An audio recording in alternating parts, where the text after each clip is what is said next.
সম্মানিত ভাইয়েরা আমার, কোরআন যখন বারবার এই কথাটা মানুষের কাছে ব্যক্ত করছিল সেই জমানায়, জোরে মানুষ, তোমার মরার পরে আবার জীবিত করা হবে, তোমার জীবনের কর্মকাণ্ডের কৈফিয়ত তোমার কাছ থেকে নেওয়া হবে, তোমার জীবনের সমস্ত কর্ম তোমার সম্মুখে তুলে ধরা হবে, তুলে ধরা হবে। সম্মানিত ভাইয়েরা আমার, খুব খেয়াল করে শুনুন, ওই সময় মক্কার কাফেররা বলেছিল মাইয়ুহিল ইযামা ওয়া রামিম, যে গোশতগুলো মাটি রেখে ফেলেছে, হাড় হাড্ডিগুলো ছিন্ন বিচ্ছিন্ন হয়ে গেছে, কে আছে এইগুলোকে আবার পুনর্জীবিত করবেন, পুনরায় জীবিত করবেন, পুনরুজ্জীবিত করবেন কে? ওই সময় মক্কার কাফেররা এই প্রশ্ন ছুড়েছিল। আমার আল্লাহ পাক পরিষ্কার কোরআন শরীফে পরের আয়াত নাজিল করে বললেন, ও হুয়াল্লাযী ইউহয়ী, ওই আল্লাহ পাক আবার জীবিত করবেন। কুল ইউহয়ীহাল্লাযী আনশাহা আউওয়ালা মাররা, কুল ইউহয়ীহাল্লাযী আনশাহা আউওয়ালা মাররা, ওই আল্লাহ জীবিত করবেন যে আল্লাহ প্রথমবারে তোমাদেরকে সৃষ্টি করেছিলেন। সুবহানাল্লাহ। তাহলে তোমরা কোন বিবেকে বলছো যে কে আছে এই ভক্ষিত গোশত হাড্ডি এইগুলোকে জীবিত করবে? আছে কে? আল্লাহ বললেন, নবী ওদেরকে বলে দাও, এই নতুন করে জীবিত আর জাগ্রত করবেন ওই আল্লাহ যিনি তোমাকে প্রথমবারে সৃষ্টি করেছিলেন। সুতরাং আমরা যে পুনর্জীবিত হব, আবার কবর থেকে উঠব, এ ব্যাপারে বিন্দু পরিমাণ সন্দেহের কোনো জায়গা নেই। যদি এই কথাটাও আমার ভাইয়েরা মায়েরা যদি ভাবতেন যে আমি পৃথিবীতে যাই করছি, কিন্তু মরার পরে আল্লাহ আমাকে জাগ্রত করে তুলবেন এবং এই কথাগুলোর কৈফিয়ত দিতে হবে, মনে হয় আমাদের জীবনটাকে আমরা একটু ভেবে চিন্তে সংযত হয়ে চালাতাম। সম্মানিত ভাইরা আমার, ওই কথাটাও আল্লাহ স্মরণ করিয়ে দিলেন, সুম্মা ইউহয়ীকুম, তোকে আল্লাহ মারবেন, ফের জীবিত করবেন, ফের তোকে জাগ্রত করবেন। সুম্মা ইলাইহি তুরজাউন, এরপরে বান্দা তুমি মনে রাখো ওই আল্লাহর কাছে তোমাকে ফিরিয়ে নিয়ে যাওয়া হবে। অন্য আয়াত পাকে আল্লাহ বলেছেন, আফা হাসিবতুম আন্নামা খলাকনাকুম আবাসা, ও বান্দা বান্দি তোমরা কি ধারণা করো যে আল্লাহ তোমাদেরকে বেকার করে সৃষ্টি করেছেন, তোমাদেরকে খেলা তামাশার জন্য সৃষ্টি করেছেন। ও আন্নাকুম ইলাইনা লা তুরজাউন, তোমাদেরকে কি আমার কাছে ফিরতে হবে না মনে করো? ভাইরা আমার, এই আয়াতগুলোর মর্ম হলো এটাই, তুমি কখনো মনে সন্দেহ করো না, বরং অবশ্যই নিশ্চিতভাবে বিশ্বাস করো তোমাকে আমি আল্লাহর কাছে ফিরিয়ে আনা হবে, ফিরত তোমাকে আসতেই হবে। তো এই যে তোমাকে পৃথিবীতে পাঠিয়েছি, একটা সময় জগতে থাকতে দিচ্ছি, নিয়ামত ভোগ করতে দিলাম, সব কিছু তুমি উপভোগ করছো, কিন্তু এটি চিরকালের জন্য না, চিরস্থায়ী জন্য না, বরং মনে রাখো আমি আল্লাহ এর জন্য তোমাদেরকে মরণকেও সৃষ্টি করেছি, জীবনটা দিয়েছি, মরণটাকেও সৃষ্টি করেছি। জীবনটা আগে পেয়েছো, মরণ তোমার পিছে পিছে ছুটছে। ইমাম গাজ্জালি লিখেছেন যে একটা মানুষ যখন জন্ম নেয় তখন থেকেই মরণ তার পিছনে ধাওয়া করে। তো আল্লাহর নির্ধারিত সময় যতক্ষণ না আসে তখন ওই মানুষটার থেকে মরণটার একটা ব্যবধান, একটা দূরত্ব বজায় থাকে, তার মানে ধরতে পারে, আল্লাহর ইচ্ছা নয়। কিন্তু যখনই ওই মানুষটার মরণের সময় চলে আসে তখনই মরণ তাকে আক্রমণ করে। তার মানে বোঝা যায় যে আমরা দেখতে না পেলেও মরণ আমাদের পিছনে, যখন থেকে আমরা পৃথিবীতে ভূমিষ্ঠ হয়েছি তখন থেকেই মরণ আমার পিছনে লেগে আছে। সময় হয়নি বলে আল্লাহ পাক একটা পার্থক্য রেখে দিয়েছেন। সময় যখন হবে ওই পার্থক্যটা আল্লাহ তুলে দেবেন, মরণ মানুষটার সঙ্গে সাক্ষাৎ করবে।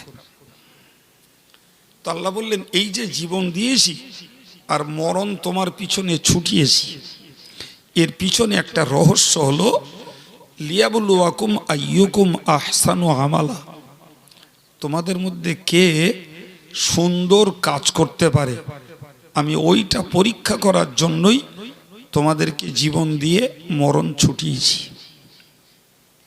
এই কথা বোঝা যাচ্ছে কি? তোমার কাজটা কত সুন্দর ওইটা আমি দেখব, ওই পরীক্ষাটাই করব, কাজ কত সুন্দর।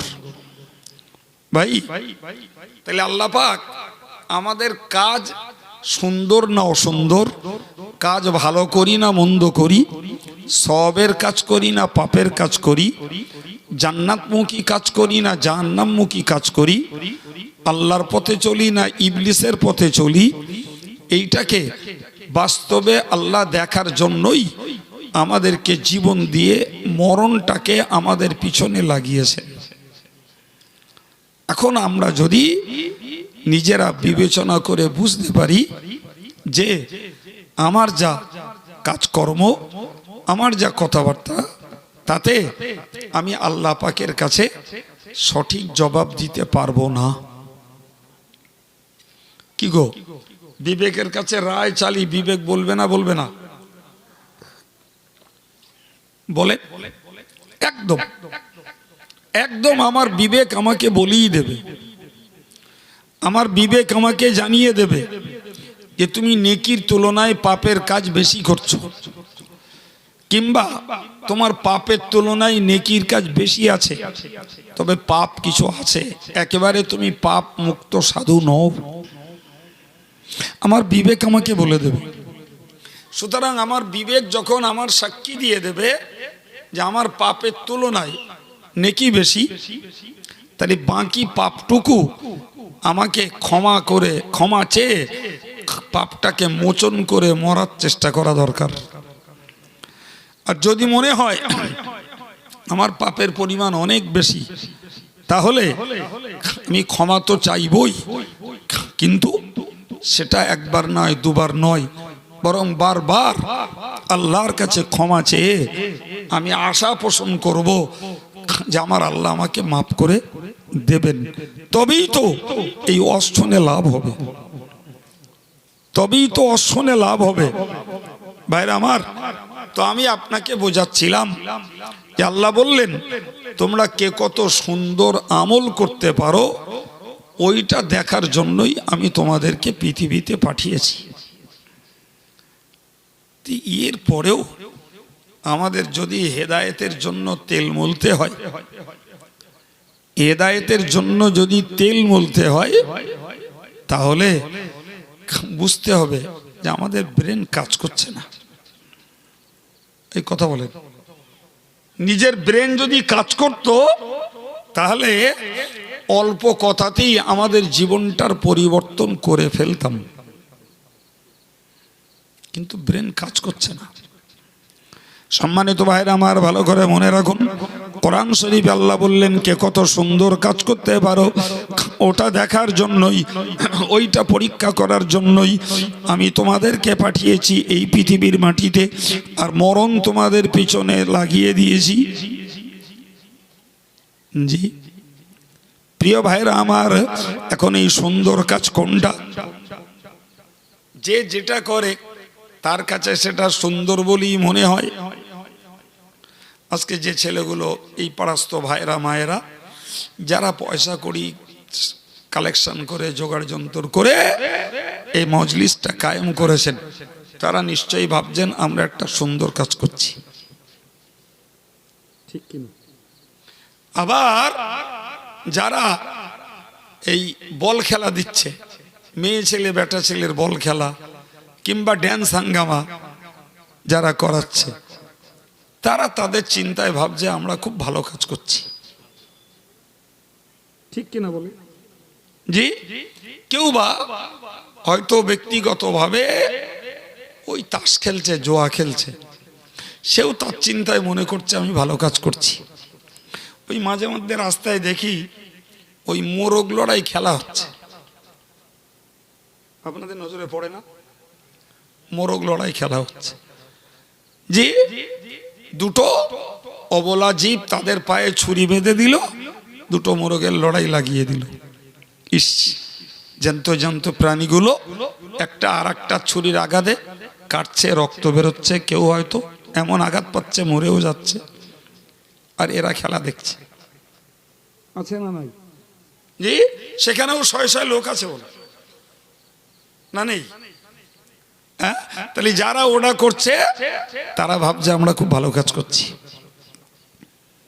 আমার মুসলিম সমাজের যে সমস্ত ছেলেরা মেয়েরা ধর্ম আচরণ করে না, তারা মনে করছে আমরা ধর্ম না করে খুব চতুর চালাকির আমরা পরিচয় দিচ্ছি। আর এই যে কটা বোকা, এই কটা এই ফজরের নামাজে এই পৌষ মাসের দোরগোড়ায় কনকনে ঠান্ডা পড়তেছে আর এই উজু করে নামাজ পড়তেছে, যেদের মাথায় বুদ্ধি সাদ্ধি আছে বলো দিন, এই ঠান্ডায় কেউ ওঠে? কথা বুঝতে পারেননি? ও বুদ্ধিমানের কাজ করছে লেপ মুড়ি দিয়ে শুয়ে। জি প্রিয় ভাইরা আমার, এ যুগে যারা সুদ খাচ্ছে তারা মনে করছে যুগ হিসাবে আমরা অত্যন্ত চতুরতার কাজ করে আমরা অর্থশালী হচ্ছি, আর ওই বোকা কডা সুদ না খেয়ে খেটিয়ে খুঁটিয়ে মুততেছে পড়ে পড়ে। কি সম্মানিত ভাইরা আমার, আমি আপনাদেরকে মাইকিং এর মাধ্যমে বলবো, নিশ্চিত মনে রাখুন, কাজ সুন্দর আর অসুন্দর, কাজ ভালো আর মন্দ, কাজ সওয়াবের না পাপের, এটা আমরা সিদ্ধান্ত নিলে হবে না বাবা। ও সিদ্ধান্ত আমরা নিলে ভুল হবে। আমার আল্লাহ এবং রসুল যে কাজটাকে সুন্দর বলবেন ওটাই সুন্দর, যে কাজটাকে ভালো বলবেন ওটাই ভালো। আল্লাহ এবং রসুল যে কাজটাকে সওয়াবের বলবেন সেটাই তো সওয়াবের কাজ।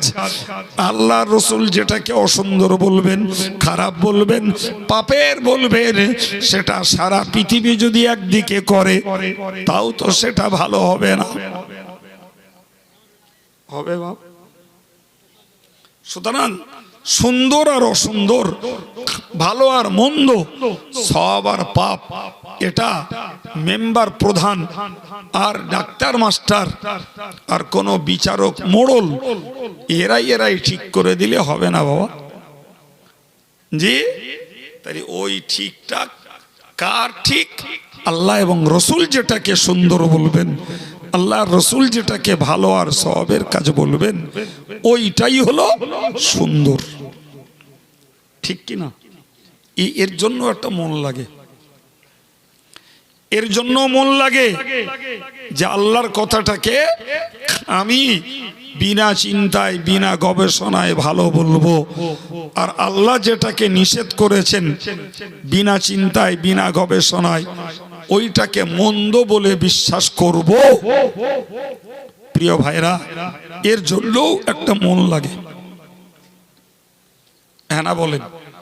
মন যদি ঠিক না থাকে তাহলে আল্লাহর ঘোষিত বিষয়কে ভালো বলা যায় না, আর আল্লাহর নিষেধের বিষয়কে মন্দ বলা যায় না। ওর জন্য একটা মন লাগে। সম্মানিত ভাইরা আমার, সুতরাং কাজ আমাদের সুন্দর করতে হবে, মানে আল্লাহ রসুল যেটাকে বলেছেন সেইটা করা লাগবে, আর আল্লাহ রসুল যেটা মানা করেছেন কিংবা আল্লাহ রসুলের সাপোর্ট পাওয়া যায়নি যে কাজে, সে কাজ করা যাবে না। তাহলে বোঝা যাবে আমি মন্দ থেকে বেঁচে সুন্দর কাজ করার পক্ষ বা সুন্দর কাজ করার দিকটাই অবলম্বন করেছি। প্রিয় ভাই, যদি এই ভাবনা চিন্তা আমরা বেঁচে থেকে করতে পারি তবে হয়তো পাপগুলোকে তওবা করে করে একটু সোলা করা যাবে পাপের পাল্লাটা, আর নেকিগুলো বাড়িয়ে বাড়িয়ে নেকির পাল্লাটা একটু ভারী করা যাবে। কথা বলেন? আর এই ভাবনা চিন্তা যদি আমাদের মধ্যে না আসে তাহলে নেকি কতটা হচ্ছে সেও তো বুঝতে পারছি না, আর পাপ কতটা হচ্ছে সেও বুঝতে পারছি না। বলেন বুঝতে পারছি না মানে, মনে করুন আমি আমার এই জীবনে সাপোজ 100টা পাপের কাজ করেছি, আবার এই জীবনে আমি 200টা নেকির কাজ করেছি, হতে পারে। আবার এও হতে পারে আমি 100টা নেকির কাজ করেছি, 200টা পাপের কাজ করেছি, কিন্তু ভাই সে তো আমরা গুনে গেতে রাখিনি। গুনে রেখেছি না? গুনে রাখা যায়? সম্ভব না, গুনেও রাখিনি। তাহলে আমি নেকিও করেছি আন্দাজে, পাপও করেছি আন্দাজে। এখন পাল্লায় চাপলে কোনটা ভারী হবে আর কোনটা হালকা হবে সেও তো খবর রাখিনি, না কি বলছেন? রাখেন আপনার? আমার আল্লাহ কোরআনে বললেন, ওয়ানাদাউল মাওয়াজিনাল কিসতা লিয়াউমিল কিয়ামাহ ফালা তুযলামু নাফসুন শাইআ। আমার বান্দা বান্দি, তোমরা মনে রাখো, কারো প্রতি এক বিন্দু অত্যাচার করা হবে না, কারো প্রতি এক বিন্দু অত্যাচার করা হবে না। বরং মনে রাখো, আমি আল্লাহ ন্যায়ের পাল্লা, ইনসাফের পাল্লা খাড়া করব। ওই ব্যাপারে কারোর প্রতি কম বেশি পক্ষপাতিত্ব করা হবে না। কারণ ওই আমল নামা ওজন করার জন্য পাল্লা খাড়া করব, এবং ওর ভিত্তিতেই আমি আল্লাহ কিয়ামতের দিনে হিসাব নেব।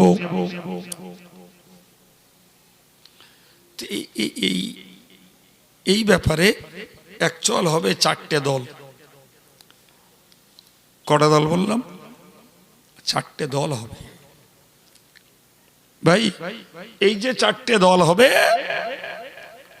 এই 4টে দলের এক দল হবে যাদের পাপ বলে কিচ্ছু নেই। সুবহানাল্লাহ বলে, আর একটু জোরে বলেন। জীবনে যা পাপ কাজ করেছিল তওবা করে সেগুলো সব মুছে ফেলেছে, পাপ আর কিচ্ছু নেই, টোটালটাই রয়েছে জীবনে নেক আমল। সুবহানাল্লাহ বলে। ভাই এদের ওজন হবে না। সুবহানাল্লাহ বলবেন না? এদের ওজন হবে না। ওজন হতে গেলে কি লাগে? দাড়ি পাল্টা তো লাগে। তো ওজন হতে গেলে না দুধই কি থাকা লাগে? এই কথা বলেন। ওজন হতে গেলি, ওরে বাবা, এ পাল্লায় যদি মাল রাখি তার আর এক পাল্লায় বাঁটকারা রাখতে হবে নাকি? এ পাল্লায় যদি আমি বেগুন রাখি, বাঁটকারা নেই, তাহলে ও পাল্লায় চাল হোক, ডাল হোক, পটল হোক, একটা কিছু দিতে হবে। এর নাম তো ওজন। তো এক পাল্লায় কিচ্ছু নেই, আর এক পাল্লায় নেকি আছে, তো ওজন করার দরকার আছে? হ্যাঁ না বলেন? তার মানে ও যেটাই আছে সেটাই পাল্লা ভেরে যাবে, ও পাল্লা তো খালি।